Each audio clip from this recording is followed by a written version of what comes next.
Alex és Ria megvitatják az elhagyatott űrbázison talált idegen üzenetek tartalmát. Ria higgadtan elemzi az adatok titkosított részét, miközben Alex komor hangon figyelmeztet a közelgő fenyegetésre. Beszélgetésük technikailag pontos, de feszültséggel teli. Ria, nézd csak meg ezt az üzenetet, amit a peremkolónia egyik elhagyatott állomásán találtunk. Valami nem stimmel vele. Engedd csak, hogy átnézzem. A titkosítás első rétege meglepően komplex, de semmi, amit ne tudnék megfejteni.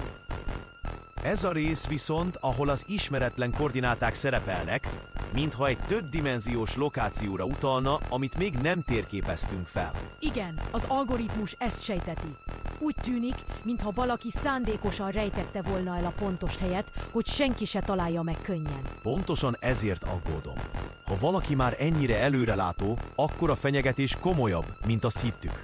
Megfejtettem az első réteg üzenetét is.